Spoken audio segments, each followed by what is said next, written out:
There are several ways of monitoring what a program is doing or finding out what happened if a program does something unexpected.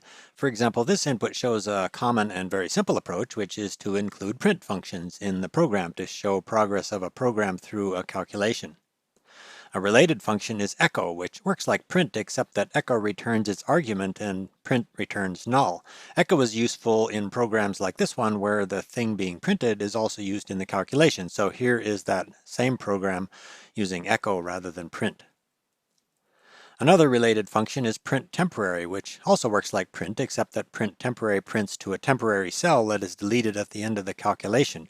Print temporary is useful when printing is only needed to show progress through a calculation, and so the printed expressions are no longer needed after the calculation finishes. A different way of checking the status of a program is interrupting the program, which can be done from the keyboard or using the interrupt function. Here's an example of a program that includes interrupt right in the program to interrupt the program after a million steps. The interrupt brings up a dialog box. Clicking Enter Subsession in that dialog box returns control to the notebook, but now the program is paused and the notebook shows what's called a subsession where other evaluations can be done. For example, in this subsession, evaluations can be done to show the current evaluation stack of the paused program, or check or even change the values of variables or do other calculations. Evaluating return within this subsession ends the subsession and returns control to the original program. And when the program finishes, the result appears after the original program. Another function for monitoring programs is monitor, which displays a continuously updated expression in a temporary cell. For example, here's a program that counts the number of prime numbers from 1 to 10 million. That program takes a few seconds to run. And here's the same program enclosed in monitor. The second argument in monitor gives the expression to display in the temporary cell. The temporary cell created by monitor is removed when the program finishes. That particular result can also be found using the built-in function primePy. Rather than watching a rapidly updated expression in a temporary cell, the progress can be shown graphically using the progress indicator function. This shows monitor with a progress indicator in the temporary cell. Several plotting functions and numerical functions include the evaluation monitor option, which provides a different way of monitoring progress through a calculation. One of those functions with the evaluation monitor option is plot3d. Here is a plot3d example that evaluates a function at lots of points and uses the resulting function values to draw a surface. And this shows a modified version of that program that uses the evaluation monitor option to count the number of points at which the function being plotted was evaluated. The value of the evaluation monitor option is evaluated every time the function being plotted is evaluated. In this example, evaluating the value of the evaluation monitor option increments a variable that is initially set to 0, and the program then returns the plot and the final value of the variable, which gives the number of evaluations used to generate the plot. Another function with the evaluation monitor option is findRoot.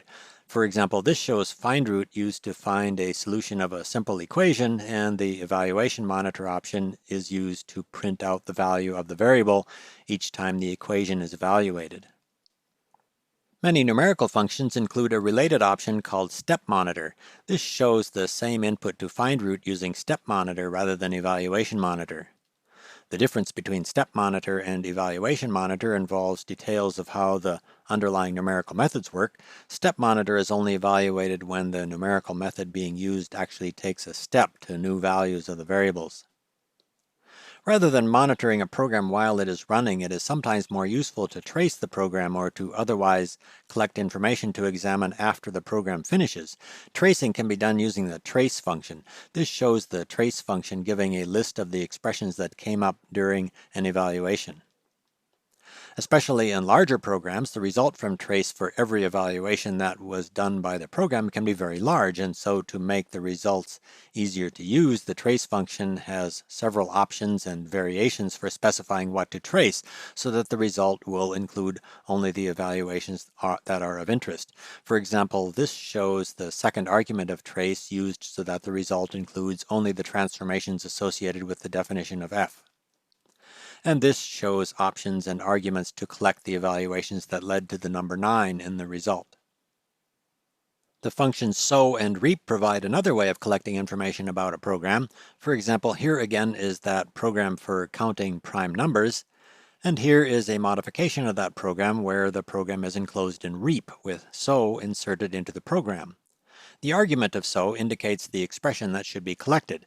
In this example, the argument of so is the prime number that was found. After the program finishes, the result from reap shows both the result of the program and a list of the numbers that were collected by so. For one last example, this input uses so in the value of the step monitor option of the findRoot function.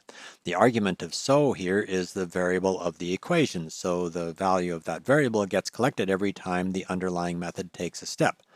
The findRoot function calculates the solution to the equation, and the result includes both that solution and the list of places where the equation was evaluated in the process of finding that solution.